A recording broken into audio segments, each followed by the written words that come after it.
Definition of democracy as majority rule leads inexorably to Bentham's absurdity that a democracy means the greatest good of the greatest number.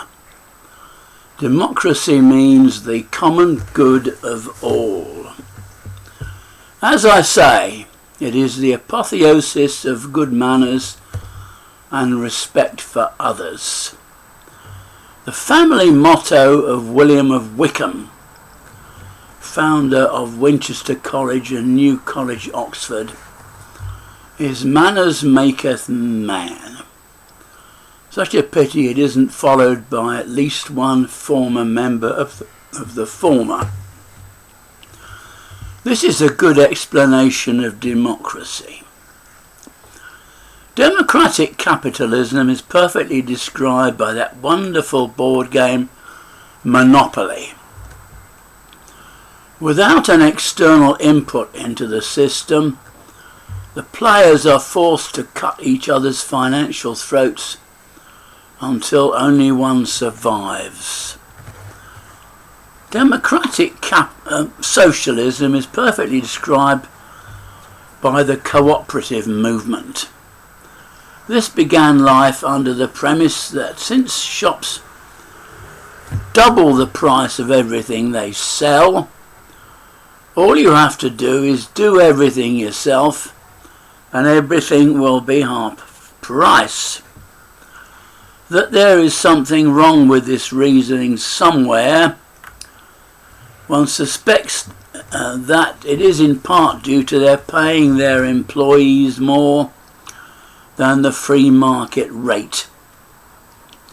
Can be seen from the fact that they have been forced to abandon competing with Tesco's and Sainsbury's and instead provide a corner shop service largely aimed at die-hard socialists under slogans such as "serving the community." That man belongs to the land is more the religious concept of physiolatry. That man comes from the land and must return to it in some form or other is self-evident. William the Conqueror certainly had the concept of owning primeval forest. He enforced draconian forest laws that prohibited the native Anglo-Saxons from hunting in forests, which was their birthright and a staple part of their diet. In the Neolithic Revolution, marginally a lesser disaster for democracy than the American Revolution, farmers cut down trees and converted forest into agricultural and pastoral land.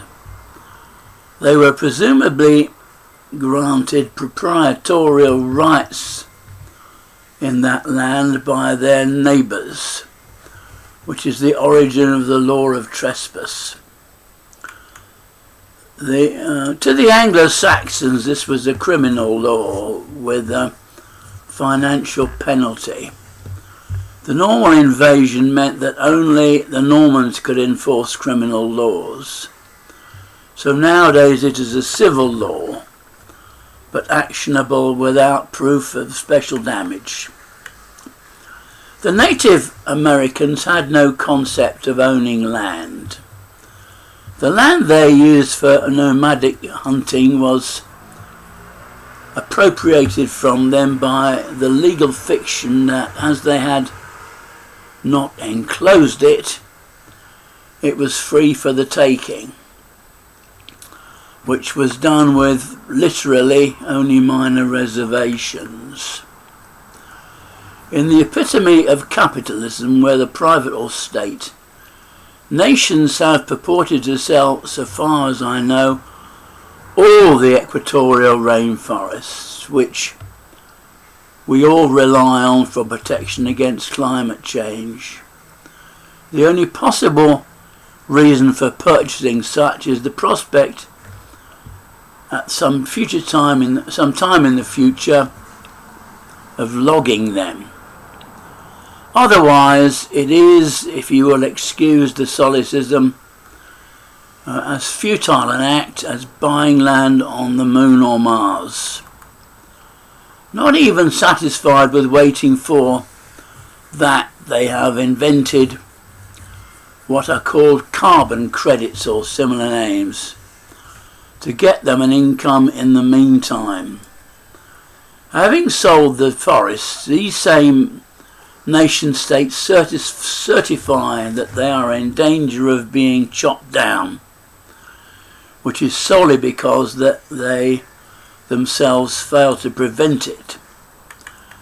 Just like so-called Keynesian economics, this is one giant protection racket of which Al Capone would have been proud, whereby the public are induced into trading with businesses buying these credits, which credits are paid to the landowners and their agents, the so-called independent certifying authorities, which receive a commission on these sales, in the public's belief that by such trading they are protecting the environment by preventing the forests from being laid waste. The difference is that there is no form of global income tax, for the avoidance of which the heads of these states could be imprisoned. These certifying authorities are formulated as supposedly non-profit making organisations. The chief executives are paid up to $420,000 a year. Calling that not a profit is purely semantic and disingenuous.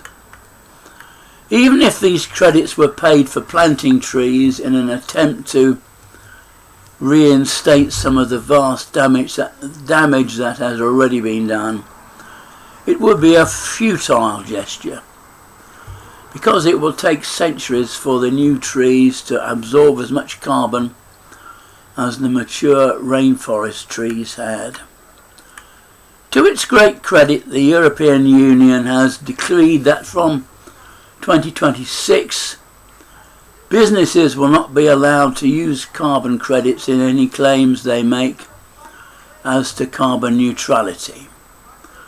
Adapting Neil Armstrong's words, this can be described as a small step for womankind. For our sake, let's hope it's even more significant. By far the biggest danger to democracy is the imminent development of nuclear fusion power, which is indeed just coming online in France and the UK. There will be nothing to prevent every square inch of the planet from being covered in towers of Babel, with the humans living in the penthouse and every floor below being occupied by agriculture driven by artificial light, like so many cannabis farms are even today. At least this will solve the problem of global warming.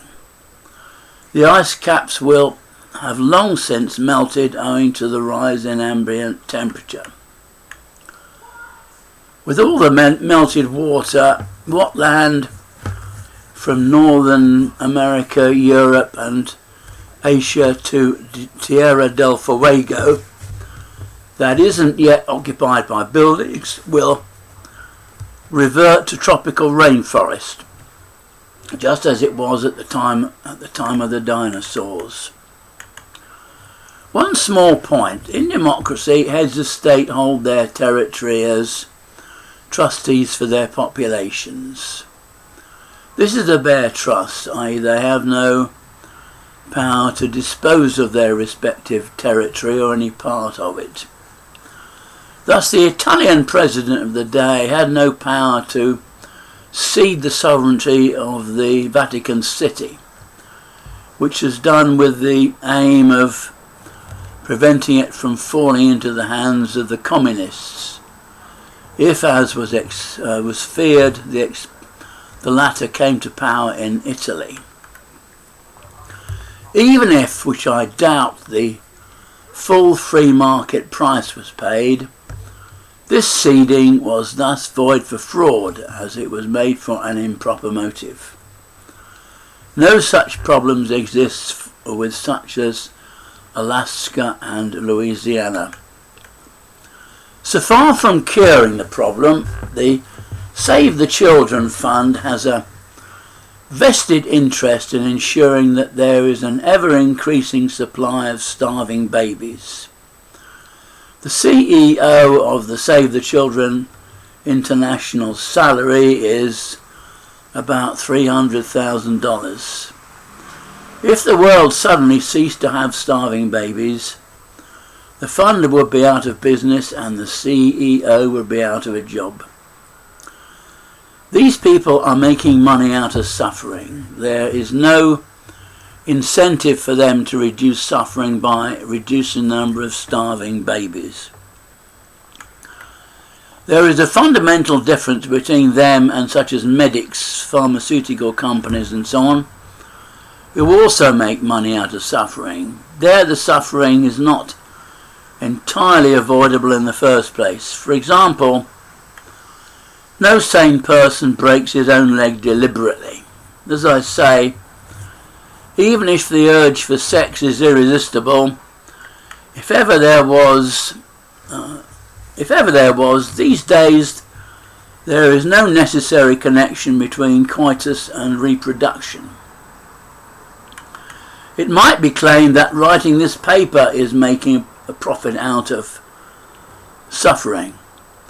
Like healing a broken leg, the answer is that it is with the intention of bringing suffering to an end, and I've yet to see any profit out of it anyway. Heart-rending though it is, people who give money to such have to be made to realise that by doing so they are in fact making things worse, because by saving one starving baby, that baby will in turn produce 2, 3 or more starving babies. Thus, while intending to do good, they are in fact making things worse. The road to H-word is paved with good intentions. They should rather give their money, any money they have available, for the purpose to the Stop the Children Fund trademark, to ensure that the mother does not produce any more starving babies. The average age of Malawians is 25, not because their life expectancy is short, but because they have so many children. The Malawi government admits that every penny of foreign aid goes not on increasing the standard of living, but on increasing the population. In a world where people are starving to death, yet the population is increasing, you haven't got a starvation problem, you've got a population problem. Preferable translations of Genesis 1:28 state, "Be fruitful and multiply and fill the earth," has already been filled many times over, and as is testified to by the vast purely economic migrations. Victorian terraced houses, even in non-upper class areas like Mayfair, were built on 4 floors. The basement was the kitchen, approached by tradesmen like butchers, bakers, milkmen down a half flight of stairs. The owner's front door was approached by an upward half flight of stairs. In more affluent areas, this households, this was the province of the butler. The first floor was the family's sleeping accommodation. The top floors were the staff's living quarters, at least a cook, housemaid, and in more affluent areas a scullery maid. tweenie and ladies' maids. Footmen, coachmen, etc. lived in the mews, which are now in themselves very expensive residences for the well-off. The effect of socialism is that all these domestic servants have been replaced by air fryers and cars. In the future technological age, the only employment that those who cannot cope with technology are going to be able to get is domestic service. Otherwise they are going to have to manage as best they can on the national dividend. No amount of education is going to alter that fact. I have met people who claim that if only they had had better teachers, they would all have been Einsteins. I have met people who think that it's the teacher's fault if they can't learn multiplication tables.